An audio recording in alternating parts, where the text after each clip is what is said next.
Bonjour à tous. Il y a quelques temps de ça, j'avais publié une vidéo sur YouTube expliquant les aberrations de l'écriture dite inclusive de Chiatier, qui en vérité n'était pas inclusive du tout, mais était exclusive, puisque justement ça faisait fi de la loi qui dit que le pluriel est neutre. Oui, le pluriel dans la langue française est neutre. C'est ce qui est écrit notamment sur cette page Wikipédia.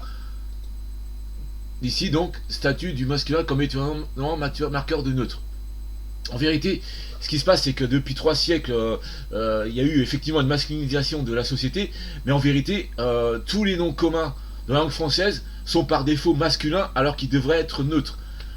J'entends par là que, par exemple, quand on dit un avocat, un boulanger, un chasseur c'est neutre par défaut. Ça devrait pas être masculin. C'est quand le métier de chasseur, c'est un métier en soi. Dire chasseuse, ça veut dire que c'est un chasseur au féminin. Et il n'y a pas de terme pour dire un chasseur au masculin. On a mélangé chasseur avec chasse. On a mélangé le masculin avec le neutre pour dire que c'est masculin, alors qu'en vérité c'est neutre. Donc, alors ce qui est écrit là, c'est que selon la Commission générale de terminologie et de néologie, en français moderne, héritier du neutre latin, le masculin se voit conférer une valeur générique, notamment en raison des règles du pluriel qui lui attribuent la capacité de désigner les individus des deux sexes et donc de neutraliser les genres. Donc c'est bien écrit là. Si on suit cette règle-là, en vérité, le pluriel, il est neutre. Et il n'y a pas de pluriel pour désigner des masculins. Des masculins au sens stricto. Quand on dit des chasseurs, bah c'est masculin ou féminin, c'est les deux mélangés. Il y a donc une confusion là.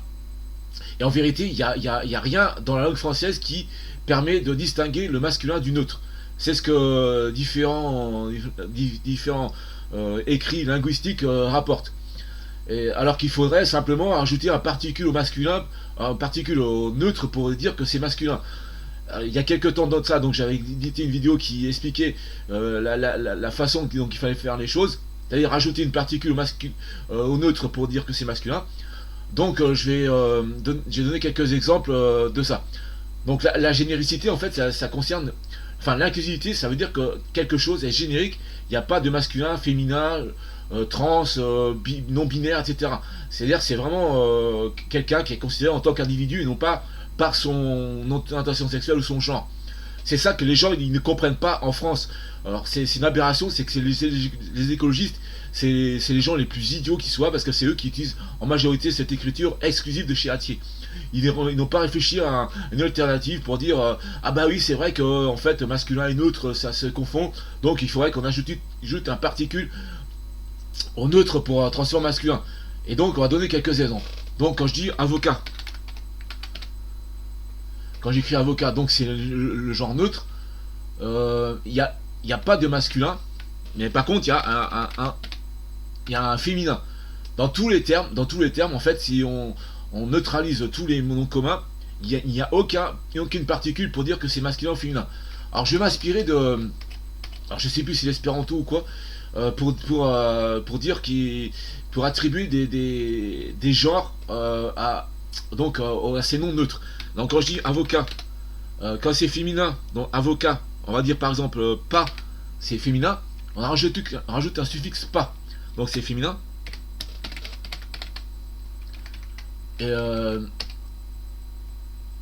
Et donc, il y a un problème. Avocat, pot pour masculin. Ah, c'est un exemple, hein, c'est pour dire, parce qu'actuellement il y a juste le fait de rajouter un e ou avoir des formes complexes à des noms pour les genres féminins. Donc il suffirait d'ajouter le suffixe po ou pas pour dire que c'est masculin ou féminin. Tout comme on ajoute par exemple une cuisine. Ah, cuisine. Vous voyez, cuisine déjà c'est un nom qui se termine par e et pourtant c'est neutre. Enfin voilà, c'est un objet. Hein, voilà. Cuisine. Et quand on dit une petite cuisine, on dit cuisinette. C'est-à-dire que le simple fait d'ajouter et, ça dit que c'est une petite cuisine. Et en fait,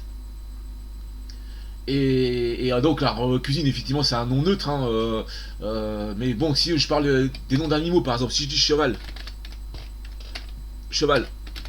au lieu de dire jument et talon, on pourra dire cheval pot pour un cheval mâle et un cheval pas pour une femelle.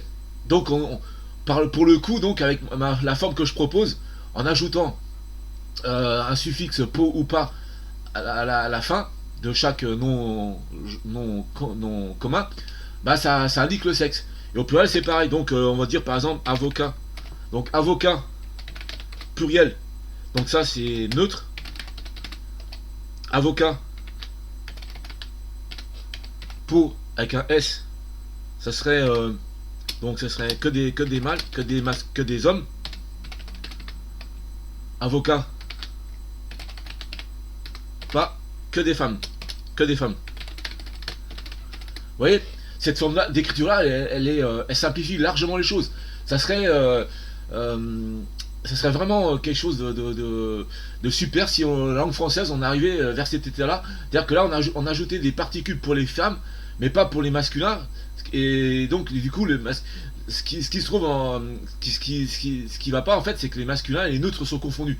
Et il faudra rajouter une particule pour dire que c'est les masculins. Voilà. Dans ces cas-là, on sera dans une équité totale. Il y aura plus de guerre des genres, plus de guerre des sexes. Et comme ça, il n'y aura pas de problème avec des signes cabalistiques un peu bizarres pour désigner les pluriels, puisque le pluriel sans suffixe, ça serait du genre neutre. De même que le singulier sans suffixe, ce sera du genre neutre. Je sais pas si vous avez compris ma démarche, mais c'est vers ça que je veux aller.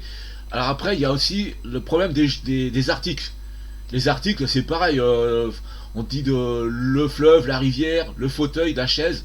Il n'y a aucune raison que ce soit masculin ou féminin. Enfin, c'est une aberration. Les noms communs d'objets, c'est tous des genres neutres. Il faudrait qu'on arrive à ça dans la langue française pour qu'il y ait une fusion totale, que ce soit de l'écriture épicène non genrée. Et voilà.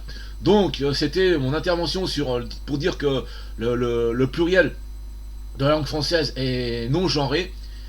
Et j'espère que les gens comprendront la démarche et comprendront que le but c'est vraiment d'inclure tout le monde dans le même moule et pas de distinguer justement masculin, féminin, etc.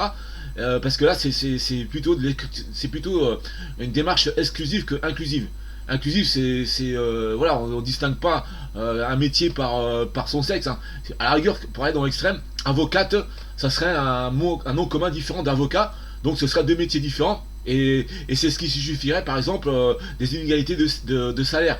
Donc voilà, c'était mon intervention là-dessus. Je vous dis à très bientôt pour une prochaine vidéo.